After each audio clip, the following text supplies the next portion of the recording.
నమస్తే, welcome to Leo. నేను మీ Jaganmohan Reddy cinema చూపిస్తా అని చెప్పేసి అంటున్నాడుగా. అయితే ఈ రోజు సినిమా టైటిల్ వచ్చేసి క్రెడిట్ చోరీ. అయితే ఆంధ్రప్రదేశ్లో ఉన్నటువంటి ఒక అందరూ కూడా ఈ క్రెడిట్ చోరీ గురించి మాట్లాడుకుంటున్నారు. వాస్తవానికి వైసీపీ కావచ్చు, జగన్మోహన్ రెడ్డి కావచ్చు, ఆంధ్రప్రదేశ్లో జరుగుతున్నటువంటి అభివృద్ధి కావచ్చు, పెట్టుబడులు కావచ్చు, వస్తున్న కంపెనీలు కావచ్చు, జరుగుతున్న మంచి కావచ్చు, వీటన్నిటికీ సంబంధించి ఇదంతా కూడా ఇది మాదే, అది మాదే, మేమే చేసామని చెప్పి మాట్లాడుతున్నారు. వాస్తవానికి కూటమి ప్రభుత్వం వచ్చిన తర్వాత జరుగుతున్న అభివృద్ధి కూడా మేమే చేసామని చెప్పేసి సిగ్గు లేకుండా క్రెడిట్ని చోరీ చేస్తూ వస్తున్నారు. అయితే దీనికి సంబంధించి నారా లోకేష్ గారు కూడా ఏదైతే ఉందో సిసిడి అనేటువంటి ఒక వ్యాధి ఉందని చెప్పేసి అటు జగన్మోహన్ రెడ్డికి, వైసీపీకి అని చెప్పి చాలా స్పష్టంగా చెప్పారు. ఇదంతా తీసి పక్కన పెడితే మన రాష్ట్రంలో జరుగుతున్నటువంటి అభివృద్ధి కావచ్చు, కంపెనీలు కావచ్చు, జరుగుతున్నటువంటి ఒక మంచి కావచ్చు, ఇంకేదైనా కావచ్చు, వీటన్నిటిని కూడా క్రెడిట్ చోరీ చేస్తుంటేనే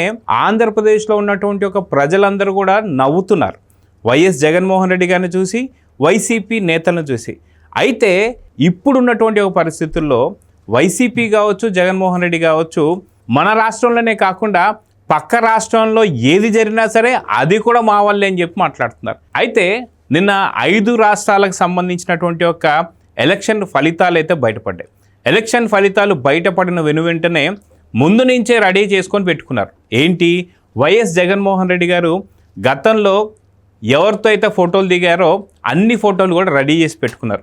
అయితే వాస్తవానికి బీజేపీ హవా అనేది 5 రాష్ట్రాల్లో కొన్ని రాష్ట్రాల్లో మనకు చూపించింది. బీజేపీతో ఎలానో బహిరంగంగా సంబంధాలు లేవు కాబట్టి, ఆ ఫోటోలు కూడా లేవు కాబట్టి తీసి పక్కన పెట్టారు. కానీ అదే జగన్మోహన్ రెడ్డి బీజేపీ కాకుండా ఇతర నేతలు ఎవరైతే ఉంటారో తమిళనాడుకు సంబంధించి రెడీగా పెట్టుకున్నారు. ఏంటి, అక్కడ స్టాలిన్తో ఫోటోలు దిగినవి కావచ్చు, లేదా విజయ్తో ఫోటో దిగినవి కావచ్చు.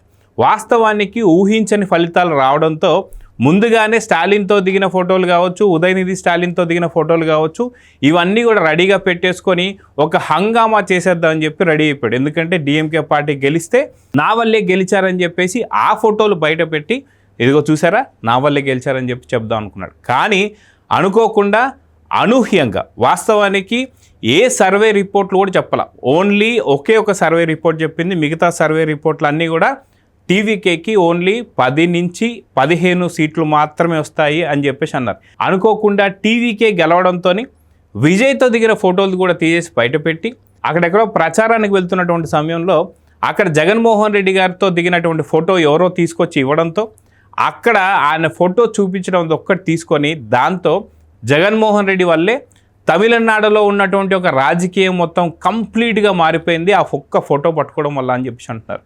అయితే వాస్తవానికి ఇక్కడ జరుగుతున్నటువంటి యొక్క నిజాలు ఏంటనేది కూడా మనం ఒకసారి పరిశీలిద్దాం. అయితే వైఎస్ జగన్మోహన్ రెడ్డి గారు అండ్ విజయ్ తలపతి ఎవరైతే ఉన్నారో ఇద్దరు కూడా సింగిల్గా పార్టీ పెట్టి ఎవరితో పొత్తు పెట్టుకోకుండా చాలా ఘన విజయం సాధించారని చెప్పేసి ఇప్పుడు విజయ్ గారిని పొగుడుతున్నారు. అది వాస్తవమే. ఖచ్చితంగా ఆయన పార్టీ పెట్టిన కొద్ది రోజులకి ఆయన ఇప్పుడు గవర్నమెంట్ ఫామ్ చేయకపోవడం, ఇదంతా కూడా ఖచ్చితంగా ఘన విజయం అని చెప్పుకోవాలి. కానీ జగన్మోహన్ రెడ్డి గారు తండ్రి శవాన్ని అడ్డం పెట్టుకొని సంతక సేకరణ చేసి కాంగ్రెస్కే ముఖ్యమంత్రి కావాలి అంటే, ఆంధ్రప్రదేశ్లో ఉన్నటువంటి ఒక కాంగ్రెస్కి తండ్రి చనిపోయాడు కాబట్టి ఆ వారసత్వం కింద తను ముఖ్యమంత్రి కావాలని చెప్పి చూశాడు. కానీ అక్కడ సోనియా గాంధీ గారు ఒప్పుకోకపోవడం, దాంతో ఆయన బయటికి రావడం, సోనియా గాంధీ అండ్ రిలయన్స్ ఇద్దరు కూడా కలిసి చంపారని చెప్పి తండ్రిని ఆ మాటలు చెప్పడం, రిలయన్స్ సంబంధించినటువంటి ఒక స్టోర్ల మీద దాడులు జరగడం, ఇవన్నీ కూడా మనం చూసాం. అయితే కొద్ది రోజులు కట్ చేస్తే అదే సినిమాలో అదే రిలయన్స్కి సంబంధించినటువంటి ఒక బంధువులు పరివిల నత్వాని వారికి ఎంపీ సీట్ ఇవ్వడం మనం చూసాం. కట్ చేస్తే మళ్ళీ జగన్మోహన్ రెడ్డి గారు ఆయన బయటికి రావడం, శివకుమార్ అనేటువంటి ఒక వ్యక్తి పార్టీ పెడితే తెలంగాణలో వైఎస్ఆర్సీపీ అని చెప్పి ఆ పార్టీని లాక్కున్న తర్వాత ఆయనకు ఒక మంచి పొజిషన్ ఇస్తానని చెప్పి చెప్పడం, దాని తర్వాత ఆయన తీసి పక్కన పడేయడం, తర్వాత తల్లిని గౌరవ అధ్యక్షురాలుగా చేసుకోవడం, తర్వాత తల్లిని కూడా దింపేయడం, ఇలాంటి ఎన్నో చూసాం.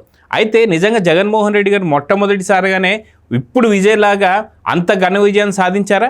లేదు. ఓన్లీ ప్రతిపక్షానికి మాత్రమే ఆయన పరిమితమయ్యాడు. అదేవిధంగా చూసుకుంటే అయితే 2019 ఎలక్షన్స్కి కొద్ది రోజుల ముందుగా బాబాయ్ని చెప్పి నారాసుర రక్త చరిత్ర అని చెప్పి కోడికత్తి డ్రామాలు ఆడి ఆయన అప్పుడు 151 సీట్లు తెచ్చుకున్నారు. అయితే మొట్టమొదటిసారినే ఆయన గెలిచాడా? మొట్టమొదటిసారిగానే ఆయన ఖచ్చితంగా సింగిల్గానే ఎవరితో పొత్తు పెట్టుకోకుండా 151 సీట్లు వచ్చాయా? కాదు కదా. అదేవిధంగా చూసుకుంటే 151 సీట్లు వచ్చినటువంటి వైఎస్ జగన్మోహన్ రెడ్డి ఖచ్చితంగా ఆయన చేసిన పరిపాలన ఏదైతే ఉందో 2019 నుంచి 24 దాకా ఇవన్నీ చూసినటువంటి ఒక ఓటర్లు ఎవరైతే ఉన్నారో కరెక్ట్గా ఆయన వచ్చినటువంటి ఒక 6-7 నెలల్లోనే ఆయన అర్థమైపోయింది జగన్మోహన్ రెడ్డి ఏం చేయగలని. మొట్టమొదటి రోజునే ఇంకోటి కూడా అర్థమైందండి. ఏంటంటే అది ప్రజావేదికని కూల్చేయడం. ఇక అప్పుడే అర్థం చేసుకున్నారు ఏపీ ప్రజలందరూ కూడా, ఖచ్చితంగా ప్రజావేదికను కూల్చాడంటే ఆంధ్రప్రదేశ్ పూర్తిగా భ్రష్టు పట్టించబోతున్నాడు అనుకొని. కానీ ఓటర్లు చాలా తెలివిగల వాళ్ళు కదా, 5 సంవత్సరాలు వేచి చూసి 151 స్థానాల నుంచి 11 స్థానాలకు మాత్రం పరిమితం చేశారు. సో దాంతో జగన్మోహన్ రెడ్డి గారి యొక్క స్టామినా ఏంటి, నిజంగా విజయ్తో పోల్చుకోవడం కరెక్టా కాదా అనే దానిపైన ఇప్పుడు డిస్కషన్ జరుగుతున్నాయి. అయితే అక్కడ తమిళనాడులో విజయ్ గెలిస్తే, టీవీకే గెలిస్తే నా వల్లే అని చెప్పి మాట్లాడుతున్నటువంటి వైఎస్ జగన్మోహన్ రెడ్డి గారి గురించి ఇప్పుడు ఆంధ్రప్రదేశ్లో జరుగుతున్నటువంటి చర్చ ఏంటి అంటే, సొంత పులివెందల్లో జెడ్పీటీసీ కోల్పోయాం. అదేవిధంగా చూసుకుంటే ఉన్నటువంటి యొక్క పార్లమెంట్ మెంబర్లు ఎవరైతే ఉన్నారో వాళ్ళందరూ కూడా బయటకు వచ్చేస్తున్నారు, కూటమిలో జాయిన్ అవుతున్నారు. మరికొందరు రాజీనామాలు చేసి రాజకీయ సన్యాసం చేస్తున్నారే తప్ప ఎక్కడ కూడా ఏ పార్టీలోకి వెళ్ళినటువంటి పరిస్థితులు మనం చూస్తూ వస్తున్నాం. ఇలాంటి జగన్మోహన్ రెడ్డి గారు ఆంధ్రప్రదేశ్లో ఏదైనా గూగుల్ డేటా ఏ సెంటర్ వస్తే అది నాదే అంటాడు. అదేవిధంగా చూసుకుంటే ఆర్సెలర్ మిట్టల్ ఏదైతే కంపెనీ ఉందో అనకాపల్లికి సంబంధించి ఆ కంపెనీ వస్తుందని చెప్పేసి లోకేష్ గారు చెప్తే లేదు వాళ్ళు ఒరిస్సాలో పెడుతున్నారు, ఎవరు చెవులో పూలు పెడుతున్నారు అని చెప్పేసి ఇదే జగన్మోహన్ రెడ్డి గారు చెప్పారు. కానీ మళ్ళీ చూస్తే కంపెనీ కంప్లీట్గా స్టార్ట్ అవుతున్నటువంటి టైంలో లేదు నేను మాట్లాడిన ముందు అప్పుడే వచ్చింది, కానీ వీళ్ళు దాన్ని వక్రీకరిస్తున్నారని చెప్పి మాట్లాడుతున్నారు. ఇలా జగన్మోహన్ రెడ్డి గారు ఆంధ్రప్రదేశ్కి సంబంధించినటువంటి క్రెడిట్ చోరీ ఎన్ని చేయలేదు. అయినా సరే ఆంధ్రప్రదేశ్లో ఉన్నటువంటి ప్రజలు నవ్వుతుంటే ఇప్పుడు ఈ యొక్క కామెడీ సరిపోదని చెప్పి సినిమాలో అదే సినిమాకు సంబంధించి కామెడీ డోసుని పెంచుతూ తమిళనాడులో గెలిచినటువంటి ఒక టీవీకే పార్టీకి సంబంధించినటువంటి ఒక అధినేత విజయ్ కూడా నా వల్లే గెలిచాడని చెప్పి మాట్లాడుతుంటే, అయితే తమిళనాడు క్రెడిట్కి సంబంధించి ఏదైతే ఉందో అది కూడా నువ్వు దోచేసుకుందాం అని చెప్పి చూస్తుంటే దీన్ని చూసి ఇంకెలా నవ్వాలి, నోటితో నవ్వాలా ఇంకా దేంతో నవ్వాలనేటువంటి ఒక చర్చలు అయితే జరుగుతున్నాయి. అయితే ఇవన్నీ తీసి పక్కన పెడితే వాస్తవానికి టీవీకేకి సంబంధించి దాదాపు 108 సీట్లు రావడం, ఇంకా 10 సీట్లు మాత్రం బ్యాలెన్స్ ఉండడం. సో దీంతో జగన్మోహన్ రెడ్డి గారికి సంబంధించినటువంటి వైసీపీ పార్టీలో 11 మంది ఉన్నారు. జగన్మోహన్ రెడ్డి గారు ఒక్కరు ఆంధ్రప్రదేశ్ సీఎం అవ్వాలని చెప్పి అనుకుంటున్నారు కాబట్టి ఆయన ఒక్కడు పులివెందుల్లో ఎమ్మెల్యేగా ఉంటూ మిగతా 10 మంది ఎమ్మెల్యేని తీసుకెళ్ళిపోయి టీవీకిలో కలిపేస్తాడా అనేటువంటి ఒక జోక్స్ కూడా నడుస్తున్నాయట. అంటే జగన్మోహన్ రెడ్డిని ఎంత కామెడీ పీస్గా చూస్తున్నారు. వాస్తవానికి కే పాల్ని కూడా ఇలాగ ఆడుకొని ఉంటారు. అంటే ఇవన్నీ ఎందుకు జరుగుతున్నాయంటే పక్క రాష్ట్రంలో ఉన్నటువంటి క్రెడిట్ని కూడా చోరీ చేయాలనేటువంటి ఒక ఉద్దేశంలో ఉండడంతో జగన్మోహన్ రెడ్డి ఇంకా పలచబడుతున్నారు.